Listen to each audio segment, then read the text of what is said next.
Tempo aqui, acertando tempo. Boa noite. Sou Marcelo Araújo, escritor, jornalista e artista visual. Começamos agora mais uma edição de A Live nesta sexta-feira, segunda sexta-feira do ano, dia 8 de janeiro de 2021. E dentro de alguns instantes teremos aqui a nossa convidada de hoje, Thaisa Santos. Ela vai estar aqui para falar com a gente sobre um trabalho muito importante que ela realiza no estado do Rio de Janeiro, na Baixada Fluminense, ali na região metropolitana da cidade do Rio. Trabalho social importantíssimo de inclusão por meio da arte, da educação e da cultura. Então, falei há pouco com a Thaisa. Thaisa, dentro de alguns instantes, estará aqui conosco, diretamente da cidade do Rio de Janeiro.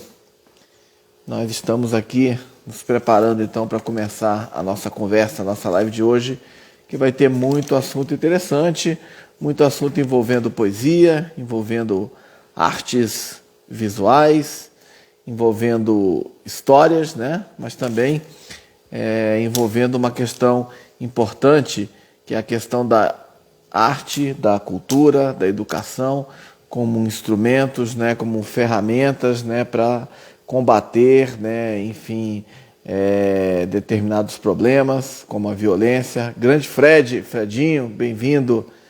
Nossa convidada deve estar chegando dentro de alguns instantes.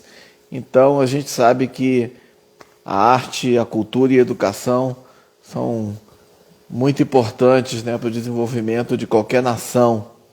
Enfim, infelizmente hoje no Brasil elas não estão sendo valorizadas como deveriam, né? Mas felizmente, se algumas autoridades não valorizam, a gente tem pessoas da sociedade civil que, enfim, se organizam e criam ações, né, que de alguma forma possibilitam uma transformação dessa realidade muitas vezes difícil, né? Uma realidade para muitas pessoas complicada.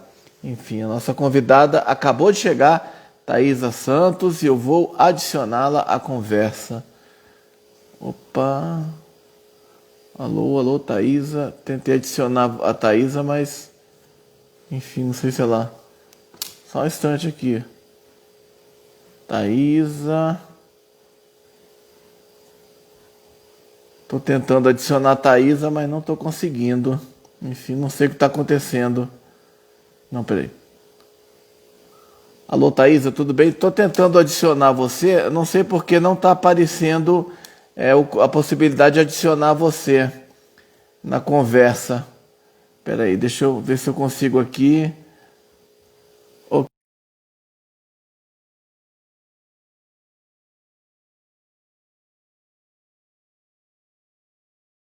na live, deu certo. Oi, Thaisa. Boa noite, tudo bem? Seja bem-vinda. Boa noite, obrigado. Você consegue me ouvir? Perfeito, tá perfeito. Som e imagem bons. E você está me ouvindo bem, vendo bem? Sim, tô sim. Legal, Thaisa. Seja bem-vinda então. Mais uma vez, obrigado por você aceitar o convite para vir falar desse trabalho tão importante que você realiza aí no Rio de Janeiro. Ah, eu que agradeço. Tá bom. Thaisa, fazer só uma breve apresentação sua, bem breve mesmo, para já passar para as questões, que a gente tem muita coisa para conversar Isso. aqui. A Thaisa é a nossa convidada de hoje, né? Ela é artista, educadora, ela é professora de poesia e artes, contadora de histórias para crianças, também é escritora, tem livros, tem participações em livros, vai falar sobre tudo isso daqui a pouco. E a gente vai começar. Queria te perguntar, Thaís, como é que surgiu o seu interesse pelas artes? Então, surgiu a partir do momento que eu soube que eu fazia arte, né? Eu acho que é muito difícil enquanto a gente é pobre, né? A gente é preto, é difícil a arte chegar até a gente, mas eu acho que não é difícil a arte chegar até a gente porque a gente vive com arte, né? É difícil a gente entender o que é arte. E aí eu fazendo isso ali pelos 13 anos que eu comecei a escrever poesia, só que eu nem sabia que eu estava escrevendo poesia, eu só escrevia um monte de coisa e eu fui capaz de jogar tudo fora, porque eu não sabia o que eu estava fazendo, eu vi relevância naquilo, né? Depois dos 14 para 15 anos eu não consegui me segurar, comecei a escrever tudo de novo e passei a mostrar para pessoas de escola, mas foi a partir dos 17, 16 que as pessoas que eu Acho que para você acreditar, se interessar por arte, você precisa de aprovação, né? E foi a partir do momento que eu comecei a ter aprovação, foi a partir dos 16 anos. Foi aí também que eu comecei a fazer uns rabiscos. Uma bibliotecária chamada Ivânia Pomuceno e um professor de filosofia, Alexandre Laudino, que passaram a falar para mim, você não pode largar isso porque tem coisa. E aí eu passei a publicar, a fazer questão de entrar em concursos, a mostrar meus desenhos, a expor. E foram eles mesmos que passaram a comprar a minha arte para eu conseguir indo passar para frente. Então foi a partir daí que eu passei a perceber o que era arte e dar total relevância a isso. Foi um processo difícil, né? Porque às vezes aqueles que convivem com você diariamente acabam falando, isso é sonho, você vive de sonhos. Eu vivo de sonho, eu gosto de viver de sonho. Legal. E se você tinha quantos anos? Você falou 17 anos, mais ou menos, Então, 16? comecei a escrever com 13, a desenhar foi com 16 mesmo. Só que a aprovação, o acreditar, o me jogar de cabeça foi só com 16 mesmo. Essa aprovação que você fala, você diz que foi esse incentivo que você teve dessa bibliotecária e do professor? Foi, total. Legal. Thaisa, você é do Rio mesmo, da própria cidade do Rio, Rio de Janeiro. Eu sou do Rio, Baixada do Rio. Legal, legal. E, enfim, quando foi que você percebeu, Thaisa, que a arte, de uma forma geral, as artes, né, poderiam ser um elemento transformador da realidade, né? Primeiro você descobriu que as artes poderiam mudar a sua realidade, né? E depois, quando é que você descobriu que, de uma forma geral, as artes podem transformar a realidade de outras pessoas, como você está fazendo hoje? Eu passei a acreditar nisso, acreditar na arte de uma forma tão especial, sabe? De uma forma de eu não posso viver sem isso. E se eu não posso viver sem isso, eu quero que o outro tenha isso, entendeu? Foi por isso que também eu passei a dar aula para as crianças, eu aprendi muita coisa com essa bibliotecária, dar importância ao registro, a tudo que a gente está fazendo, principalmente eu que estou criando o tempo todo. E eu vi isso importante, é necessário a criação, entendeu? Para você conseguir aguentar a realidade, né? Eu precisei da arte, entendeu? Da mesma forma que eu reinvento o meu local toda hora, eu também consigo pegar essa realidade e passar para a arte, entendeu? Tem gente que tem dificuldade em entender questões que às vezes eu faço na arte, entendeu? Toco em questões de negritude, toco na diáspora, e a partir daí as pessoas vão absorvendo também, assim como eu.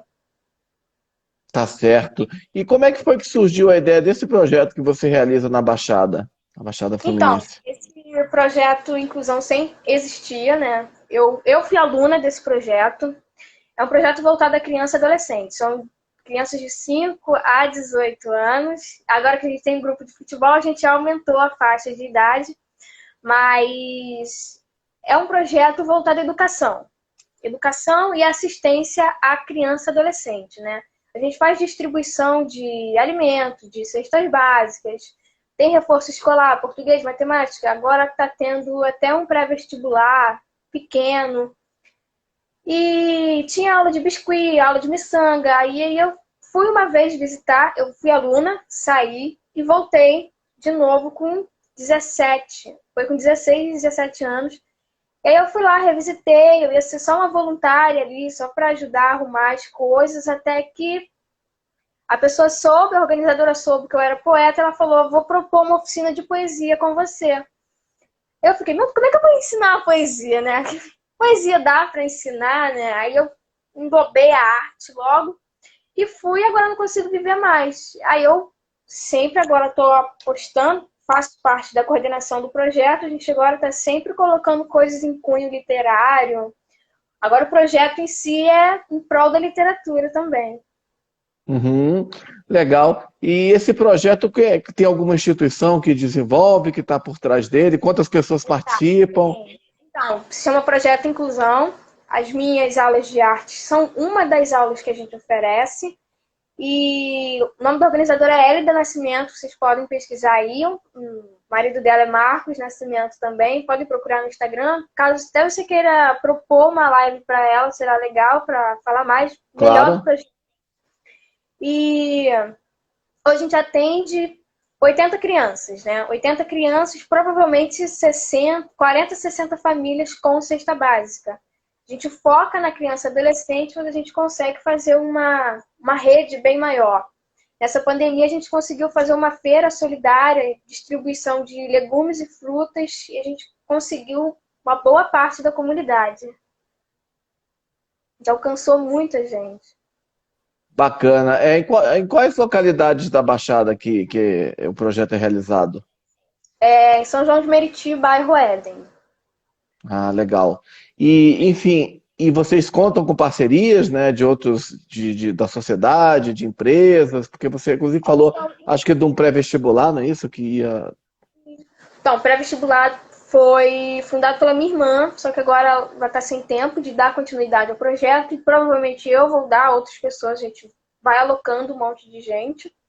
E o que acontece, né? Qual foi a pergunta? Eu esqueci. Vocês têm parcerias de empresas, de Tá vendo? instituições. A gente fala com os comércios locais, né? Se os comércios locais têm uma listagem de mensalidades que os comércios locais podem fazer, R$ 50 mensais. E a gente fecha uma parceria grande com esse estabelecimento e as pessoas que estão participando do projeto passam a comprar mais nesses estabelecimentos, entendeu? Para ganhar uma força dos comércios locais. E além dos comércios locais, a gente participa muito de edital. Nessa pandemia, a gente conseguiu parcerias como o Viva Rio, por exemplo, que é uma instituição muito grande, entendeu? Com Pedala Queimados, Carlos da Bike, lá de Queimados tem uma ação em prol da mobilidade urbana. A gente consegue bastante. Legal, é importante ter essa parceria da sociedade, né? Sim. Enfim. Enfim, e o público do projeto, você falou, são crianças, né? De crianças com as suas famílias, né? Você pode repetir a faixa etária, por favor? Que você trabalha com? De 5 a 18 anos. Eu tive que retirar a educação infantil da minha faixa, porque eu não tenho tempo de ficar com muita turma, né? E aí eu só peguei 2 turmas agora, que são de 13 a 17 anos. Então, você trabalha basicamente com adolescentes, né? Isso. Na minha Legal, área. legal. Uhum. E eu queria saber de você, assim, o projeto, você dá aula de artes e dá aula de poesia. Até o Frederico, que está aí, comentou oficina de poesia, né? Enfim, Uhum. eu queria que você falasse um pouco sobre como é que você trabalha na sala de aula com essas manifestações, enfim. Como é que, Legal. já que você, quando foi convidada para participar do projeto, você mesma se perguntou, nossa, como é que eu vou fazer uma oficina de poesia? Qual foi o caminho que você encontrou para fazer essas oficinas de poesia e também de artes? Que tipo de conteúdos você trabalha com esses adolescentes? Então, né? Primeiro eu baixei meu espírito artista. Eu falei, eu preciso de liberdade aqui. Eu dou minhas aulas em quintal. Eu tenho sala de aula, só que eu recusei dar aula em sala de aula. Eu quis dar aula dentro de um quintal. Aí eu fecho o quintal, coloco um monte de mesa, ou então eu coloco tapete, todo mundo. Eu quero gente livre, tenho 25 alunos. Ano passado eu tive uma turma com 10 alunos, eu fiquei triste, porque eu gosto de movimento, eu gosto de gente falando, eu gosto de gente em pé, e a partir disso a gente começa a criar. Eu fiz o começo, eu trabalho muito com questões de processos, né? Quando eu comecei a dar aula, eu fui explicando o que é um poeta, o que é uma poesia, expliquei as coisas literárias, os sentidos literários, eu expliquei o que era conto, o que era soneto, o que era não sei o quê, e aí eu comecei a mediar o que o aluno gosta, né? Inclusive na pintura, ver se aquele aluno gosta de pintura, se ele prefere desenhar com lápis, se ele prefere não sei o quê, um stencil. Agora eu vou introduzir o grafite para eles. Aí eu faço esse que cada um gosta. Eu quero trabalhar com criatividade, cada um se expressando por si mesmo e com a liberdade, entendeu? Então eu estudo, eu passo aquilo que eles querem, que eles mesmos buscam, eu só tô ali mediando. E aí eu sou muito difícil até de dar temática para desenhar, temática para fazer não sei o quê, entendeu? E eu deixo eles livres. O importante é que é ser livre, né? E aí eu faço tudo isso. Bacana. Isso na parte de artes. Quem manda é meus alunos, não sou eu. Oi? Quem manda são os meus alunos, não sou eu. Eu Legal, só. legal. O que acontece? Eles me dão o que eles querem e eu estudo aquilo que eles querem e consigo traduzir para eles. Aí eles conseguem sistematizar a mesma coisa. Uhum. E como é que esses alunos, esses jovens, essas crianças chegam até o projeto? Como é que eles mantêm o contato, se interessam em ir? Vocês divulgam? Como é que funciona? Então a gente tem uma divulgação bem grande. Somos um dos únicos projetos do bairro que atende esse número grande de pessoas e com uma diversidade muito grande de oficinas e aulas. E aí acaba que um fica sabendo daqui, um fica sabendo dali, principalmente com o clube de futebol agora que está tendo, muitos meninos estão entrando para o clube de futebol, aí sempre um comenta pro outro. Principalmente porque tem um campinho de futebol perto, e aí sempre tem gente jogando futebol no fim de semana, a gente, lá no projeto tem um clube de futebol, aí eles vão lá ver se tem vaga, entendeu? Um comenta pro outro, mas eu gosto de fazer tal coisa. Lá tem, entendeu? Aí a gente tá com 80 porque a gente tem que dar limite, porque tem um espaço pequeno, a gente está fazendo, dividindo horário para atender cada vez mais gente, de manhã e tarde, porque se a gente fosse deixar aberto, ia ter mais de 100 pessoas, 100 crianças, entendeu? Muito pela Uhum. comunicação mesmo. Uhum. E deixa eu te perguntar, essas aulas, enfim, quando que acontecem essas oficinas, essas aulas, né, para não coincidir, evidentemente, com o horário escolar, durante enfim, é, como funciona isso? Então, a gente trabalha segunda a sexta, de vez em quando sábado e domingo, para fazer uma oficina extra. Eu adoro fazer sábado, oficina extra, eu sempre tenho um monte de coisa para dar para eles, mas é basicamente assim, a gente pede para os pais passarem qual horário a criança estuda, entende? E a gente começa a encaixar a criança dependendo do horário. Por isso que a gente trabalha de manhã e trabalha à tarde. As crianças que estudam de manhã vão ficar no projeto à tarde e as de tarde vão ficar de manhã. A gente trabalha desse jeito. Uhum, legal. Enfim, e em relação até alguém, o Fred comentou, o que é o estudante ativo no processo ensino-aprendizagem, né? Você falou que quem manda é o aluno, legal isso. O que que você tem visto em relação. Você está há quanto tempo no projeto? Desde que você começou, o que que você tem visto de mudança nesses jovens, adolescentes, principalmente que você trabalha? Você já também trabalhou com crianças. O que que você nota de mudanças em relação ao comportamento, atitude, interesses?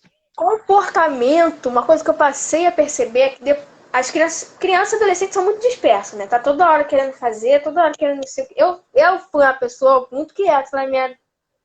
É difícil falar adolescência porque não tá muito longe, não, entendeu? Você é muito jovem ainda. Eu fui quieta, mas meus alunos são muito inconstantes. Uma hora tá aqui, outra hora tá lá. E o que eu percebi? Depois que teve aula de xadrez, coisa ligada à matemática, meus alunos começaram a ficar mais concentrados na minha aula. Eu consigo ler um conto de 3, 4 páginas e eles vão lembrar do conto inteiro, mas só depois que teve aula de xadrez, aula de concentração. Aí o que eu tô fazendo? Tô buscando um monte de joguinhos, tô buscando quebra-cabeça de 200 peças. Aí as oficinas extras aos sábados é por isso, entendeu? Eu trabalho primeiro, vou passar a trabalhar com concentração, para depois eu trabalhar com a arte, com a poesia, para eles ficarem mais centrados. Mas com o projeto todo em si, retirando até as minhas aulas, o que eu percebi de, de mudança séria agora foi quebra de ciclo, né? A gente tem um problema de... Eu acho um problema porque deixa desgastante a nossa vida. É quebra de ciclos de repetições. A mãe teve 4 filhos e só tinha 16 anos, por exemplo. Consequentemente, a filha dela vai fazer infelizmente, vai passar a fazer a mesma coisa, porque tem aquilo como referencial. entende? Eu tenho alunas de 14 anos que já têm filho, tive alunas que teve que sair do projeto porque teve que cuidar de irmão, de criança, e aí tem uma geração, as 3 gerações de mulheres numa família que eu vi que tinham filho cedo. E aí, a partir desse projeto, o projeto também tende a... As crianças passam, às vezes, de 1h da tarde às 6. Você pegar essas crianças, retirando da rua e deixando dentro de uma instituição, você retira ela até um pouco da marginalidade, entendeu? Dela ver muita coisa na rua, acabar ficando muito tempo na rua e fazendo merda, né? Que a gente está condicionado a fazer isso. Então, vi quebras de ciclos. Isso é muito importante mesmo. A gente consegue conscientizar também. Preservativo, falar de doença, falar de suicídio, entendeu? Trabalhar com saúde mental. Eu vejo muito. E tem total liberdade para você não estar bem, ter chance de conversar com alguém também. A gente tem psicólogo lá, entendeu? Legal. Deixa eu pegar aqui minha folha, cara. Enfim, que diferenças você vê, por exemplo, dessa abordagem que você faz? O Fred que está comentando aqui, eu não sei o que é, não sei se você sabe. Apresentar o gambito da rainha para eles. Eu não sei o que é gambito da rainha, não, desculpe. É uma série de xadrez. Eu vi todinha com a minha mãe. Vou esperar as aulas voltarem e passar para eles. É uma série de quê? De TV? É uma série de Netflix de xadrez, sobre xadrez. Ah, legal, não conhecia não. Eu olhei assim, achei que era algum jogo. E é você mesma que você também, além de arte, de poesia, você também trabalha xadrez com eles. Então, eu tenho um professor específico que trabalha xadrez. Eu não sei jogar xadrez, né? Mas estou falando Também que não. as aulas de xadrez desse professor desenvolveram concentração dos meus alunos, porque é a mesma turma, entendeu? E aí eu vou impulsionar, continue com o xadrez, tá fazendo bem a minha aula. Legal. Enfim, que tipo de diferenças você vê, por exemplo? Claro, não estou querendo fazer comparações assim entre o seu projeto e a escola tradicional, porque são diferentes, né? O seu é um projeto que leva a uma outra visão também. Mas em relação, e você falou inclusive essa questão, né? Enfim, de deixá-los à vontade, né? Enfim, nesse processo de que eles têm um papel ativo, né? Que diferenças você vê, assim, por exemplo, que contribuições essa questão de deixar o aluno mais ativo podem contribuir, né, pode contribuir para o processo educacional, de ter esse aluno mais ativo, mais participante e não mero espectador? Eles vão se tornar sujeitos que falam por si, entendeu? Não vai ser massa de manobra, né? Eles vão conseguir pensar, sabe? Eu trabalho com criatividade, você tem que trabalhar com alternativas, entendeu? Ver sobrevivências em espaços que te oprimem, inclusive a escola, espaço tradicional. Certo. Além dessa questão da postura, né, em termos de resultado de trabalhos, de poesias, de desenhos, você fica surpresa sempre, surpreende com os resultados? Sim, O que total. que você, Sim. que você conta de interessante, curioso que você já viu, por exemplo, em alguns desses trabalhos? Isso interessante foi... A gente tem mais de 5 aulas diferentes no projeto. E quando... E meus alunos eles costumam vir em mim e falar: nossa, o que você faltou semana passada? Eles me cobram aula, entendeu? É muito difícil o aluno fazer isso, né? Porque ele sempre recusa a aula. Mas quando eu tô lá, eles costumam reclamar de mim. Aluno tem costume de reclamar, eles podem te amar, mas eles vão reclamar de você. E quando eu falto, eles falam: por que você faltou? Outro dia vai cair num toró, a rua alagava. A rua alagava. Eu falei: gente, não vai ter oficina, a rua alaga, como é que vocês vão? Não, vai ter sim, a sua aula vai ter. Sabe, isso me surpreende, porque eu cancelo a aula, eles me fazem eu dar aula. E aí a gente tem uma relação tão íntima com os meus alunos que eu costumo levar eles para lugares que eu vou. Eu vou, às vezes, fazer um passeio de família, eu tenho vontade de levar meus alunos. Transformei meus filhos, tenho 25 filhos. E aí o que me surpreendeu também foi que a cada ano a gente muda a turma, crianças, né? Tem gente que sai, tem gente que entra, a gente divide as turmas. Eu fui dar aula, a turma do ano retrasado me cobrou aula. E a turma do ano passado também. Aí eu falei, gente, não tem como eu ficar com duas, três turmas. Aí, mas você vai ter um jeito sim, nem que cada um tenha 30 minutos de aula. Pois eu peguei, fui forçada a pegar duas turmas. Os alunos todinhos antigos me chamam para dar aula para eles. Eu dou aula para eles para fazer ano. Tem aluno que eu dou aula há 4 anos. Às vezes eles ouvem a mesma coisa, as mesmas histórias, mas eles querem de novo. Isso me Uhum. surpreende, viu? Me surpreende. Porque às vezes eu tenho aula, quero me livrar do professor, não, eles me querem lá. Uhum. Que legal, né? E até por ser uma atividade espontânea, por não ser algo ao qual eles são obrigados, né? Justamente reforça essa questão de que eles estão ali porque eles querem estar, né? Para aprender, para, enfim. Thaisa, e eu queria saber de você também o seguinte, até o Fred fez essa pergunta, né? Porque você falou há pouco, né? Que vocês falam, você falou que fala de saúde mental, falou de suicídio, enfim, e ele perguntou se você já falou sobre violência contra a mulher, violência doméstica, se vocês falam, enfim, quando falam, vocês convidam profissionais para ir, para dar palestras, como é que funciona? Ou é você mesma que conversa esses assuntos com os alunos? Como funciona? Então, eu costumo, as aulas extras que eu faço, normalmente são rodas de conversa. Nessas rodas de conversa, eu costumo falar com pessoas que eu conheço para elas introduzirem o assunto, porque às vezes eu não tenho todas as vivências, entendeu? Eu não estive em um relacionamento abusivo na minha vida, não tem como eu falar de uma forma sincera possível que eu tratei daquilo, entendeu? Eu sei conversar, eu já li sobre, já conheço, vivo com pessoas que sofrem esse tipo de coisa, mas eu não me vejo tendo esse local, entendeu? Propriamente falar disso. Mas a gente trata desses assuntos sim. E as oficinas extras, né? A gente tem parceria com um projeto Mulheres e um projeto que trata desses assuntos especificamente, só trata desse assunto.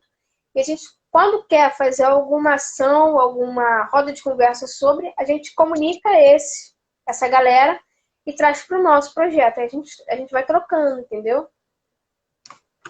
Se alguém Uhum. quiser fazer denúncia, precisar muito de ajuda, a gente está lá, a gente abre a porta do projeto, mas a gente trabalha especificamente com a criança e o adolescente, entendeu? Uhum. E Mas como é tem que jeito. você, uhum. Como é que você vê a importância de tratar desses assuntos, né, com é, assuntos como esse, por exemplo, violência, você falou saúde mental, que envolve, por exemplo, questões como, por exemplo, dependência de alcoolismo, dependência de drogas, né, que é um problema Sim. que a sociedade enfrenta, né, muito.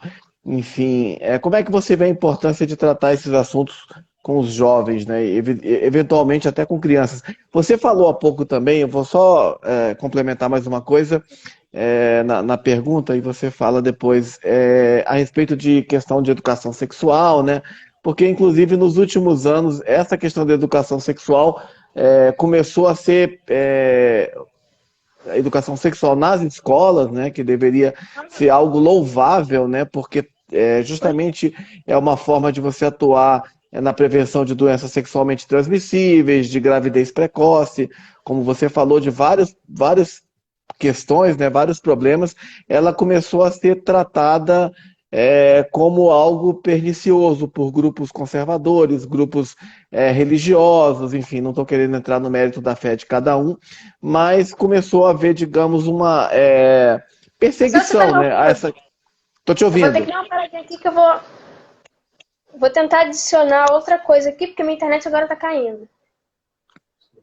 Opa, Não. fica à vontade, fica à vontade.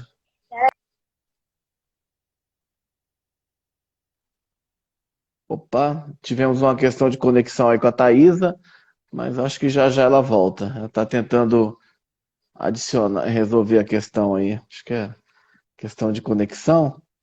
Vamos só ter um pouquinho de paciência que acho que já já ela volta.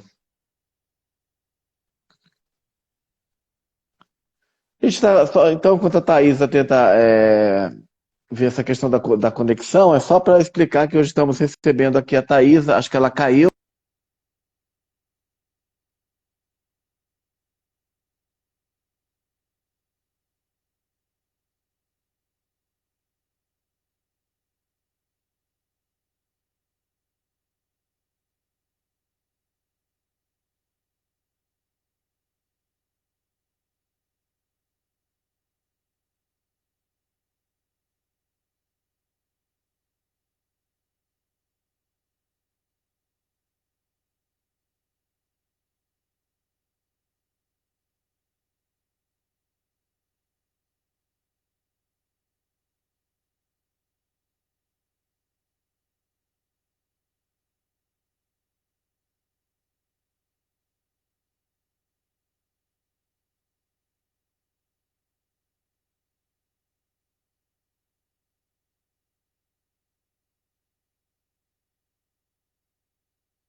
Aguardando a Thaisa entrar, tá entrando. Oi, Thaisa, voltou? Ok. Meu pacote de internet acabou, esqueci de A conectar o Thaisa tá Wi-Fi. sem som. Tô Alô? sem som? Alô, Thaisa? Opa! Opa, tava sem som. Você voltou Ah, aí. tá ouvindo agora? Aham. Perfeito. Tá ouvindo o pessoal tá ouvindo aí na live? Tô Então, ouvindo direitinho. aham. Tá certo. Thaisa, agora voltou o som. Eu queria perguntar para você o seguinte: como é que você vê a importância de tratar temas como esse que você trata com os jovens, com as crianças? Então, né? A gente tá num. Sempre vou ressaltar isso, né? A gente é pobre, a gente é preta, a gente tá numa zona de pobreza, né? A gente não tem muitos recursos. E tem localidades que tem, sim, boca de fumo, entendeu? Então eu preciso tratar de assuntos como drogas. Eu preciso tratar de assuntos como gravidez na adolescência, porque tem famílias com 3 gerações de mulheres que têm filhos aos 15, 16 anos, entendeu? Eu preciso tratar a saúde mental, porque às vezes eu já tive uma aluna que toda aula ela só chorava, chorava, chorava, chorava, e eu, o que está acontecendo? O que está acontecendo? E aí, o que eu fiz, né? Eu montei um mural todo de prevenção ao suicídio sobre questões de depressão e coloquei um monte de caixas em anônimo. Aí você deixa o bilhete que você quiser aí. Não precisa se identificar. Você só escreve o que está acontecendo com você. Depois eu conheço a letra de cada um dali, entendeu? Eu reconheci a letra de cada um e depois fui tratando do assunto com cada aluno. E aí a gente acionou o psicólogo que vem do projeto de 3 em 3 meses, entendeu? Aí a gente está tratando desse assunto mais delicado e mais sistematizado, porque é o que estava no auge, né, lá do projeto. A gente está vendo uma era, né, essas questões vulneráveis à saúde mental e a gente precisa tratar disso mais propriamente. Eu vejo muita necessidade mesmo de tratar assuntos diversos como esse. Eu Legal. tive aluno que estava deixando de estudar porque tinha que ficar com o irmão para a mãe trabalhar, entendeu? Enfim. E nesse caso, o que foi feito assim, em termos de apoio, só para. Então, a gente abriu o projeto, a gente fala, deixa seu irmão aqui, entendeu? A gente abre o projeto, mãe que precisa deixar, a gente não tem serviço de creche, a gente não tem pensamento de abrir uma creche dentro do projeto, mas se houver uma necessidade absurda, você deixa o seu filho lá e tudo bem, entendeu? Sempre tem gente lá dentro para tomar conta. A gente está aqui para atender às necessidades da comunidade, entendeu? Uhum. Legal. Só uma questão que até antes de dar essa essa queda na conexão que eu estava colocando, que era em relação à questão da educação sexual, que você estava falando, que vocês também tratam desse assunto, que inclusive isso é previsto em lei, né, que a educação sexual seja tratada nas escolas, até como uma forma de prevenir questões que você também falou há pouco, como gravidez precoce, por exemplo, Isso. doenças sexualmente transmissíveis, para educar. Mas nos últimos anos, por conta da ação de grupos, digamos, conservadores, talvez até nem conservadores, reacionários, talvez, e conservadores, enfim, muitos ligados a grupos religiosos também, algumas igrejas, tem havido justamente uma perseguição, digamos, essa questão da educação sexual, que justamente é como se isso fosse uma coisa de perversão, enfim, de estimular a sexualidade, quando não tem nada a ver, é algo realmente da questão da educação. Você acha que existe realmente esse problema? Você já teve alguma questão por conta disso, de abordar algum tema Então, relacionado a esse assunto? a questão. Aí é que tá. Eu proponho roda de conversa, a gente trata desse assunto em roda de conversa principalmente, e a gente tende a não. Vou expor, né?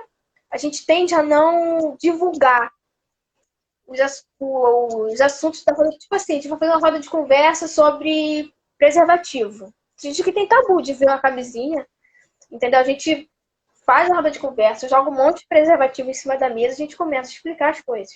Mas a gente não faz um banner e divulga na internet, roda de conversa sobre preservativo, entendeu? Porque a gente tem medo de ser perseguido, a gente tem medo que batam lá na nossa porta e falam, ó, o que tá acontecendo? Entendeu?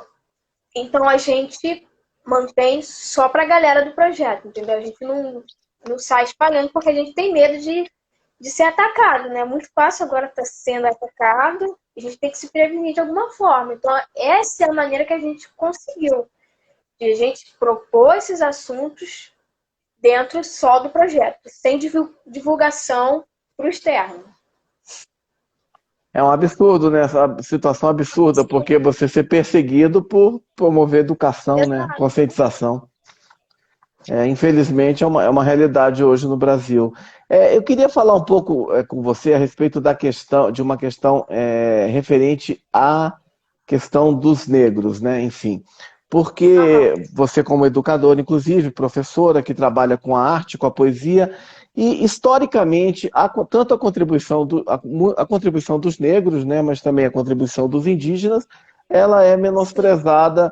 Enfim, isso é um fato histórico pela educação tradicional, que só valoriza, digamos, a influência europeia, enfim, portuguesa, e esconde, digamos, ou não trata da mesma forma a influência que a gente tem tão rica, né, muito importante, né, da cultura negra, enfim, em várias áreas, né, na música, na literatura, nas artes plásticas, na gastronomia, enfim, na moda. Isso é, digamos, não por essa visão etnocêntrica, né, de valorizar apenas um grupo, uma determinada contribuição, não é valorizada, como a dos índios também não é. Você, ao trabalhar com seus alunos, você procura resgatar essa questão e falar também da importância da cultura negra, de como ela viva, como ela é forte e como ela contribuiu também para a formação do povo brasileiro. Ah, totalmente. Quando eu estava dando aula para crianças de 5 a 8 anos, 7, fiz uma aula, chamei um monte de gente. Fiz uma aula em cima de instrumentos musicais africanos, entendeu? Então convidei um instrumentalista, né? Ele levou um monte de instrumentos africanos, falamos sobre capoeira, falamos sobre um monte de coisas relacionadas a esses instrumentos, como esses instrumentos foram criados, para que eles eram usados, do que era feito. E eu chamei babalorixás, chamei a galera que toca tabaco dentro do candomblé, entendeu? E aí as crianças adoraram, entendeu? E eu conscientizo dessa forma, trazendo pessoas e explicando, olha só o que a gente tem também, entendeu? Não é só quando eu levo minhas crianças no museu, eu sempre vejo o que tem dentro desse museu, entendeu? Só tem pintura feita por gente branca. E aí eu procuro várias dentro. quando eu levei no Museu Mar, né? Tinha um monte de coisas, pessoas brancas, mas também tinha o Atlântico Negro, que falava sobre navio negreiro, que tinha quadros pintados por pessoas negras. Então, faço as coisas dessa forma. Eu já falei de Frida para os meus adolescentes, mas eu estou sempre trazendo autores negros, poetas negros e principalmente da Baixada, né? Porque a gente tem uma baixa autoestima da Baixada, da periferia, da favela, a gente tenta excluir a galera que produz arte ali de dentro. Entendeu? Então, eu trago pessoas que fazem arte dentro da periferia, dentro da favela e, olha, é possível. Eu proponho trabalhos em cima de questões de negritude. As últimas aulas foram uma oficina de fotografia com identidade negra, né? A gente usou alguns acessórios. Eu não precisei nem falar para os meus alunos, pega aquilo, pega isso. Eles já estavam lá se montando, já sabiam fazer a narração de turbante, entendeu? Então eles já estão ligados nisso. Uhum. Muito legal, Thaisa, a sua iniciativa. E que artistas você falou que leva artistas, né? Até da Baixada, e fala sobre artistas? Que artistas, por exemplo, tem alguns que você pode citar pra gente? Claro que tem, poxa. Ó, tem a Gabi, bem-vinda, lá do Centro Cultural Donana, lá de Belford Roxo. Eu falo de músicos que cantam rap principalmente, tem o GB Monte, tem o Dorgô, tem a Tati Campos, que é atriz, tem produtores cultural, ela também é produtora cultural, a Tati Campos, entendeu? Pessoas que trabalham comigo, tem poetas, Luiz Silf, fala também sobre mobilidade urbana, fotógrafa, tem a Stephanie.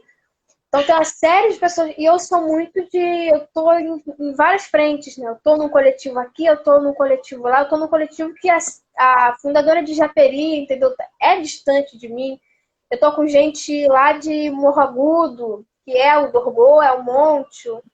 Tem o Dudu do Morro Agudo, que é lá de Nova Iguaçu. Tem gente de Belford Roxo, Silfer, Sarau Xangri-Lá, Centro Cultural Donana, Instituto Enraizados. Então, eu pego essa galera toda e trago aqui para eles. Além dos clássicos, né? Clássicos como Djamila, já falei de Djamila para eles. Já falei do Otávio Júnior, que ganhou o Prêmio Jabuti em infantil desse ano. Falo da Conceição Evaristo. Tem que trazer identificação.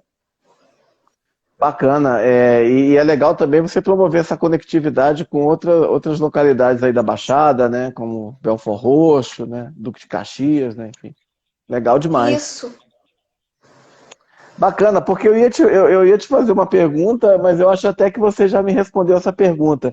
Que eu ia te perguntar justamente o seguinte: como promover a autoestima, né? Enfim, é, desses jovens e dessas crianças que a gente sabe, né? Como que vivem numa área assim com muitos problemas, né? Enfim, às vezes problemas. Claro, cada cidade, cada localidade, cada bairro, cada comunidade tem a sua peculiaridade, mas umas têm problemas históricos, inclusive saneamento básico, infraestrutura, violência, domínio das milícias, enfim, uma série de problemas que, na verdade, são reflexo de um abandono de décadas do poder público, né? Enfim, abandono, descaso do poder público. E eu ia te perguntar justamente como promover a autoestima desses jovens, dessas crianças, mas você me respondeu, acho, ao falar e citar o exemplo de tanta gente bacana dessas localidades que está trabalhando com arte, que está trabalhando com cultura, com religiosidade, com capoeira, com esporte, uma série de coisas, né? Bacana mesmo. E integrar esses diversos projetos. Sim. É ótimo, ótimo. Adoro. Legal, legal demais. Eu acho assim, eu queria te perguntar o seguinte, alguém perguntou aí, acho que foi o Fred, né? Falou que o seu trabalho é muito bonito. O Fred, ele é do INEP, acho que é do INEP, ele trabalha com educação em Brasília. Mas eu queria te falar o seguinte, ele perguntou se vocês recebem apoio governamental, apoio, não sei, Não, prefeitura. a gente não tem nenhuma ligação com o governo.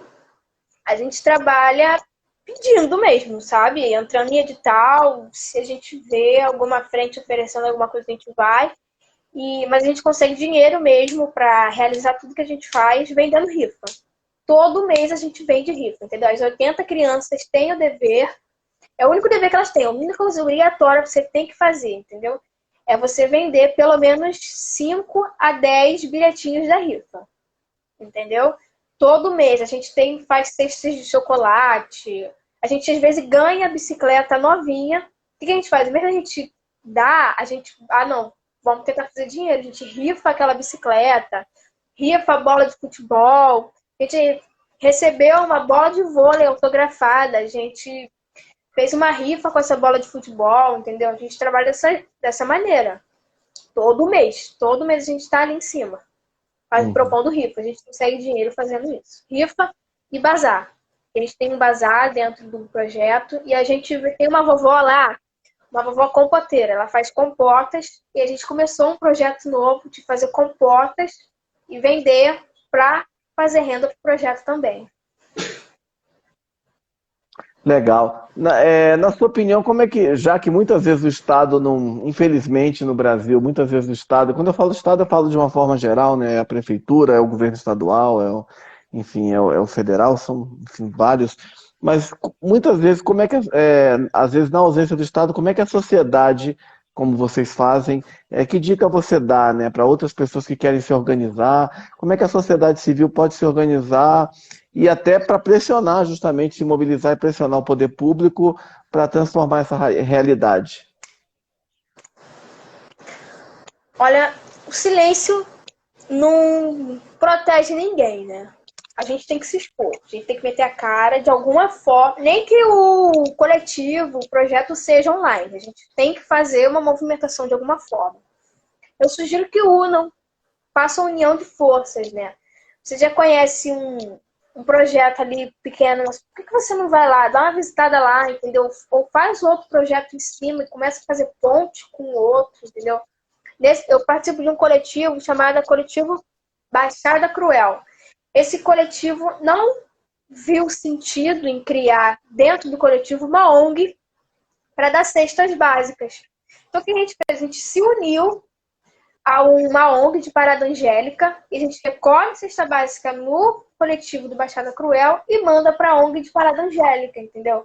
A gente preferiu unir forças. É melhor unir forças do que ficar meio gato pingado ali, que às vezes não ajuda quase ninguém, ajuda alguma coisa, não ajuda quase ninguém.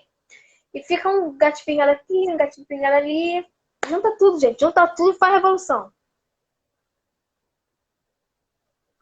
Muito bacana, é isso mesmo. É isso mesmo. A sociedade, os jovens, né, como você, tentando mudar essa realidade. Thaís, falando um pouco assim sobre um tema que também não tem como a gente não falar, que é a questão do racismo, né? Enfim, que envolve várias questões, né? Enfim, várias questões relativas à violência, por exemplo, os negros são as maiores vítimas da violência. Eu não sei agora exatamente a porcentagem, mas o negro ele tem não sei quanto, não sei se é 23 vezes mais chances de morrer de uma morte violenta que uma pessoa branca. Então, assim, a exclusão social, a dificuldade de acesso a postos de trabalho, a gente vê, infelizmente, no Rio, né? Enfim, não é só no Rio, mas no Rio a gente vê com muita frequência essas questões de assassinatos sistemáticos de pessoas negras, crianças, muitas crianças, né? A caso da Ágata, o caso daquele garoto que teve a casa invadida pela Polícia Federal e foi executado, enfim. Vários casos. Esses dias teve um trabalhador que foi morto também, provavelmente em ação policial. O caso do assassinato, esse não no Rio, mas lá em Porto Alegre, do João Alberto Freitas no Carrefour, um assassinato covarde, enfim. Essa questão do racismo no Brasil. Durante muito tempo existia esse mito de que o Brasil era uma democracia racial, que nunca foi verdade, né? Nunca foi. O que isso inclusive dificultava e dificulta, né, o combate ao racismo, né? Porque a partir do momento que você nega a existência, né? Eu queria saber de você como enfrentar esse desafio, que não é um desafio, que é um desafio de toda a sociedade. Todos têm que combater esse problema. Então, a gente, enquanto negritude, né, a gente está unido, mas tem que se unir mais ainda, né? Como, por exemplo, essa questão de desemprego para a galera negra, a gente se tem um empresário negro, abre portas para pessoas negras trabalharem no teu negócio, né? Mas em questão de violência, é complicado falar isso, mas tem que ir para a rua. Tem que reivindicar os seus direitos, a gente tem que estudar os nossos direitos, tem que estudar os nossos e fazer intervenção mesmo, entendeu?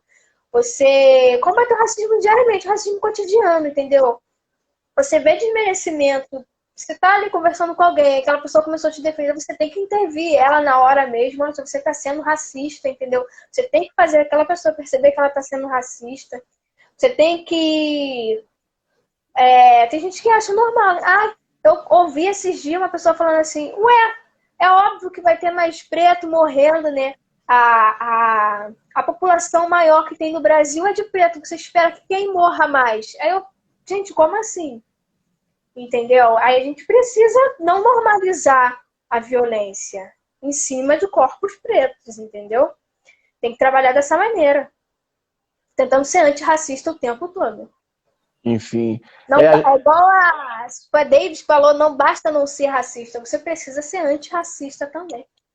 Com certeza, e até você citando o caso dela, a gente viu esses dias, né, o caso dos Estados Unidos, né, há 2 dias teve essa invasão do Congresso pelos manifestantes pró-Trump e foi muito criticada a diferença como esse pessoal foi tratado, né, inclusive houve 5 mortes até de um policial e como o movimento Black Lives Matter foi tratado, né, que era um movimento de protesto contra o racismo, foi muitas vezes duramente reprimido pela polícia, com violência, enquanto que esses manifestantes praticamente entraram ali como se as portas fossem abertas e fizeram aquela coisa toda, depois saíram também na maior tranquilidade, né? Enfim. E a gente sabe que isso é um fato que aconteceu lá nos Estados Unidos, mas aqui no Brasil, a forma também como a polícia trata de forma diferenciada pessoas brancas e pessoas negras é muito evidente, né? Até pelo uso da violência. Totalmente, pô. Privilégio branco isso. Total. Agora a gente só vai conseguir sair dessa se continuar indo pra rua, fazendo manifestação mesmo. Mas é chato demais. A gente tem medo de morrer, né? Não, Marielle Franco. Eu participei de uma matéria de uma amiga minha falando sobre a baixa de mulheres na política, né? No poder político. E aí eu falei, pô, se uma mulher negra na política, como Marielle Franco, foi morta, imagina eu, tô com medo de ser a próxima, entendeu? Então eu acho que, às vezes, muitas vezes, mulheres não entram na política, mulheres pretas não entram na política principalmente, porque tem medo de morrer, de ser a próxima, né? Quem quer morrer? Entendeu? A gente tem que tornar, sim, nosso corpo político, mas às vezes não dá, sabe? É difícil demais. Uhum. Eu queria até saber uma questão, já que você falou nessa questão da Marielle também, a questão da mulher negra, né? Que ela sofre 2 vezes. Ela sofre o machismo, que também é muito forte no Brasil, historicamente, e sofre a questão do racismo. Então ela é 2 vezes vítima de preconceito. Sim, muito difícil isso, né? Quem tá com esse assunto muito recomendo, você falou de recomendação de livro, eu recomendo agora Lélia Gonzalez, leiam Lélia, né? E como é que eu lidando com isso é um pouco complicado no meu caso, porque tem gente que não me considera uma pessoa negra, entendeu? Eu acho, e aí eu costumo sofrer essas questões só pelo fato de ser mulher, né? Muita gente desqualifica o meu trabalho, não vê significância no meu trabalho. Eu já recebi um ataque, né, de uma pessoa falando que o meu trabalho era insignificante e que eu não tinha ambição pelo que eu tô fazendo. Eu não entendi, até hoje eu não entendi qual foi, por que a pessoa falou isso pra mim, desqualificando o meu trabalho, mas se desqualificou o meu trabalho aí que eu quero mostrar que ele é bom, entendeu? E é muito chato. A gente só vai sair dessa se expor mesmo, tem que se expor, tem que falar. Eu só acredito na mudança a partir disso, né? O silêncio realmente não protege ninguém. Tem que escrever, tem que falar, tem que externalizar, tem que cantar, entendeu? Não importa qual manifestação você faça, seja cantando, seja dançando, até dançar, você consegue passar alguma coisa, né? E é a partir daí. Por isso a importância da arte também, a gente está aí para Na arte a gente consegue tanto lutar pelos nossos direitos, como também ter ponta de escape para sair dessa realidade cruel. Bacana. E você ia dar uma sugestão de livro? Qual é o livro que você ia sugerir? Um monte de livro aqui, trouxe ó, Olhos Ó, d'Água, Conceição Evaristo. Maravilhoso. Esse livro entrou para a Bienal. É um livro difícil. Os livros da Conceição Evaristo são muito difíceis. E o caso dela é muito difícil, né? Porque ela é uma mulher que escreve muitas coisas que são teses dela, mas ela não consegue entrar na academia porque ela não se sente pertencente à academia, né? Ela é rejeitada pela academia na questão de estudar, de universidade mesmo. Mas outra academia que ela também é negada é a Academia de Letras, né? Não aceitam Conceição Evaristo, porque pelo fato dela ser negra, né? Esse Becos da Memória também é muito difícil, esse livro relata coisas absurdas, bem complicadas, como falta d'água dentro de comunidade, de mulheres que tiveram que se prostituir, fala de até de pai que estupra filha. São livros bem complicados. esse livro, desculpa, quem é o autor ou a autora? Esse é Conceição Evaristo. Os dois são Conceição Evaristo. Ok. Eu trouxe o Movimento Negro Educador, né? Porque é importante, né? Fala contribuições negras. É da Nilma Lino Gomes.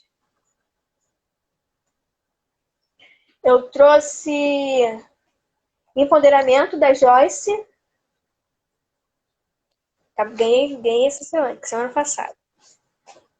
E eu trouxe o Pequeno Manual Antirracista de Jamila Ribeiro, também muito importante. Isso aqui, qualquer coisa, se tem um trabalho de escola universitário que você for fazer, você lê primeiro o Pequeno Manual Antirracista, para você ser, ó, maravilhoso. Trouxe livros infantis também, da Estela Barbieri, Quero Colo.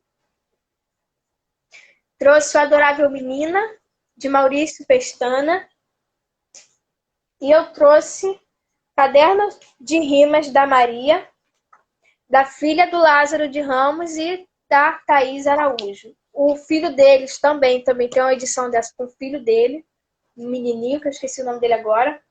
E eu achei bem legal. Dá até credibilidade, não é credibilidade, dá impulso até para a criança continuar, se a criança escreve, continuar escrevendo e mostrar, olha só, uma criança escreveu esse livro, entendeu? Então eu gosto de levar para os meus alunos para falar, ó, de vocês, se vocês um dia... Inclusive, um dos projetos desse ano é eu reunir todos os poemas dos meus alunos e lançar uma coletânea dos meus alunos. Que bacana, legal. Agora, você mostrou esses livros, né? Mas a Thaisa Santos, ela também é escritora. Eu queria que você falasse do seu trabalho, de que livros você participou. Não sei se você está com eles aí para mostrar para a gente. E, se possível, até ler um texto seu, um trecho para a gente. Quais são os seus trabalhos? 2018, esse aqui, 2018. Esse aqui é a coletânea Sobreviver, Resistir e Lutar pelo Projeto Alepa, de literatura periférica, organizado pela Adriana Kairos. Acho muito importante falar dos organizadores, porque é uma edição única, né? Não vai ter reimpressões, vai estar disponibilizado em PDF. Se sair o site, eu divulgo nas minhas redes sociais. E o meu texto, vou ler... Resistência na Favela. Certo. Oi? Esse é um dos que você participou. Tem um outro também, né? Tem outro. Esse aqui é de 2018, só para fazer uma linha, né? Tá. Se você quiser ler o texto aí, depois você mostra o outro, então. Tá, então eu vou ler esse e depois eu mostro o outro. Resistência na Favela. Entre bombas e tiros, eu aperto o gatilho. E sai balas como fogos de artifício. Tu atinge inocente, e eu atinjo toda essa gente. Poeta, minha farda, essa dança acelera. Nossa cultura é a paz na favela. Favela é caminho, indescoberta, labirinto vazio, cheio de guerra. Minha mãe já falou, você nasceu poeta. Verso de combate, traga paz na favela. Garoto com a arte fincada na terra, justiça com as mãos, não tem quem nos impeça. A arte que pulsa chama a resistência. Eu digo e repito, vamos lá, favela. Acho importante, muito importante esse texto, porque eu dou credibilidade ao jovem negro, né? Entendeu? Aos meus alunos. Legal, muito bonito o seu texto, parabéns. E Parabéns mesmo, Thaisa. E o seu outro livro que você participa, qual é? É o Sarau Brasil, Seleção de Poesia Brasileira, pela editora Vivara Nacional. Foi um edital que saiu no começo do ano passado, e aí eu participei. Eu sou assim, eu sou do a louco, eu saio jogando meus poemas para tudo quanto é lugar e vejo se eu sou selecionada. Eu esqueci o número da página, estou procurando agora, Fica à vontade. mas um que eu esqueci de falar. O primeiro concurso de poesia que eu participei foi pela Biblioteca Paulo Freire, ali do Chapadão.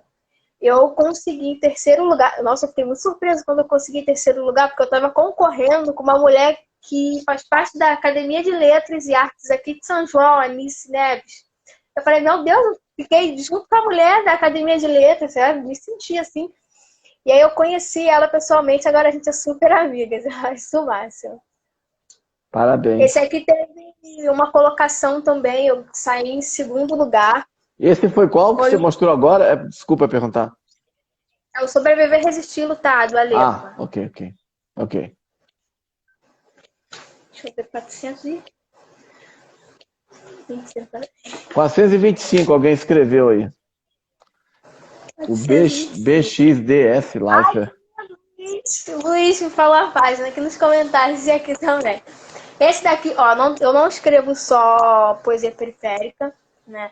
Eu vou parando por um monte de lugares. Esse aqui foi escrevido pra uma pessoa, sabe? Lindíssima, que tá aqui na minha frente, meu amorzinho. Esse aqui é o Corpos Dançantes.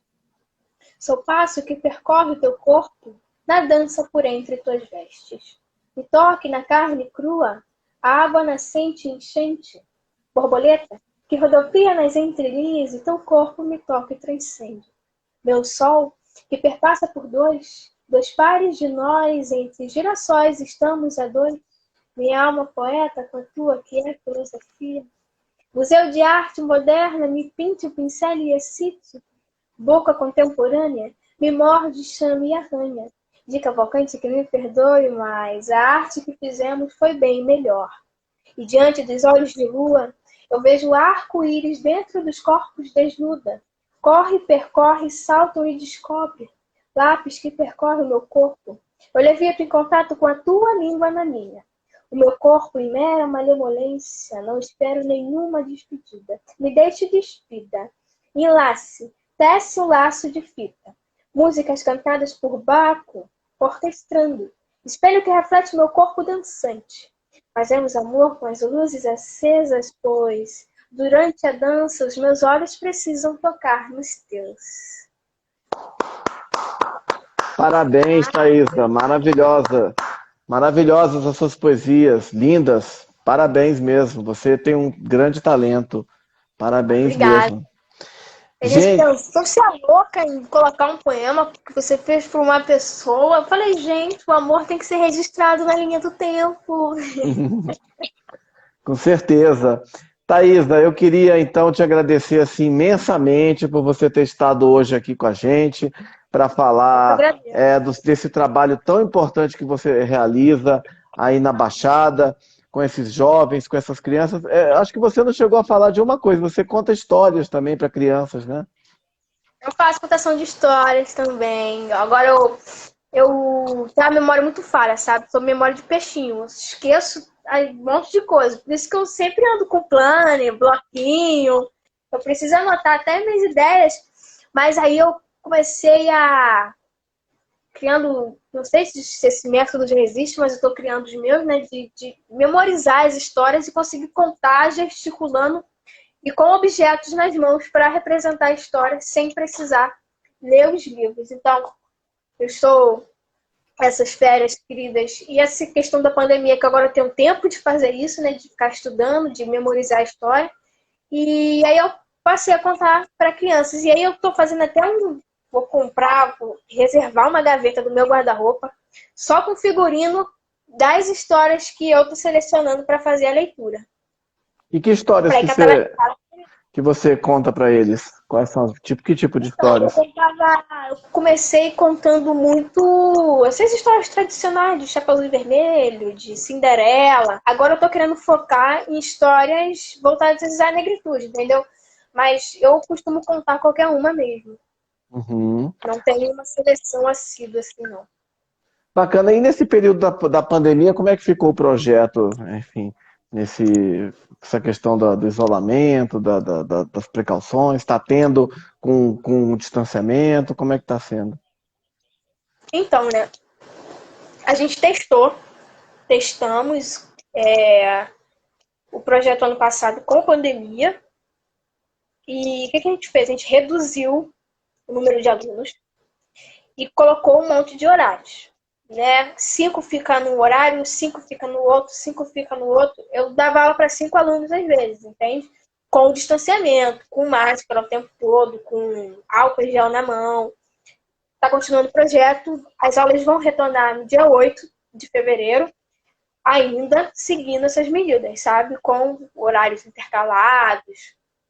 De manhã, de tarde, a gente vai separando as pessoas, as crianças. Mas continua assim. Legal, Thaisa. Tomara que a vacina chegue logo aí para a gente ficar mais tranquilo e você poder expandir mais as suas aulas também. Tô doida pra fazer um sarau, gente. Tô louca, tô louca. O Fred está fazendo uma última pergunta aqui. Como é que ele pode conhecer o trabalho desse projeto? Está nas redes sociais? Tem o Instagram da Thaisa aqui também, que eu acho que ela divulga, né? Você quer passar os seus contatos ou redes para as pessoas que quiserem saber mais sobre o projeto?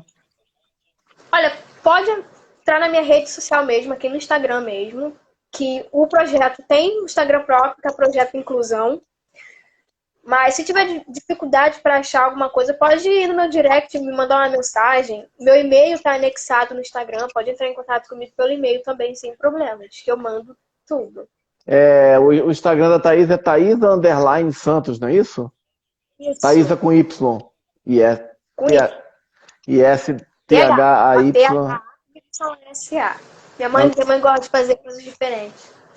Legal. Thaís, eu vou então te agradecer imensamente por você ter estado hoje aqui, falando desse projeto fantástico do qual você participa, essa sua iniciativa muito bacana de levar arte, cultura e educação e conscientização sobre tantos temas importantes para jovens e para crianças.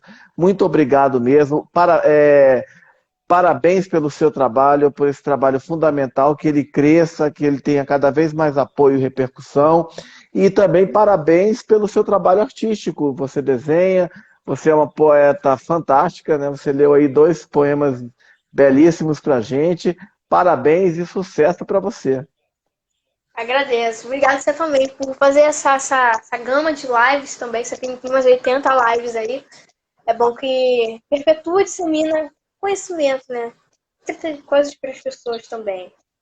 Agradeço. E todo mundo que ficou online também. Vi um monte de amigo meu online, que delícia. Legal, obrigado aí a todos que participaram da live também.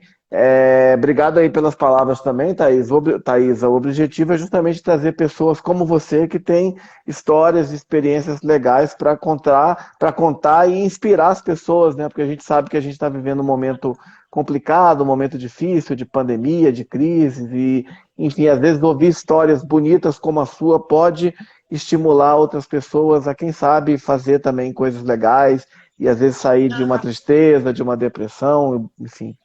Também. Arte e terapia também. Legal, gente. Eu queria desejar uma boa noite a todos, agradecer a presença de todos, especialmente da nossa convidada. As portas aqui estão sempre abertas para você e para o seu projeto. Você até sugeriu a gente conversar com outras pessoas do projeto depois. Eu adoraria, depois sempre passo os contatos, que a gente está à disposição aqui para divulgar essas experiências. Ok. Valeu, Thaisa. Boa noite a todos aí, gente. Obrigado aí pela presença.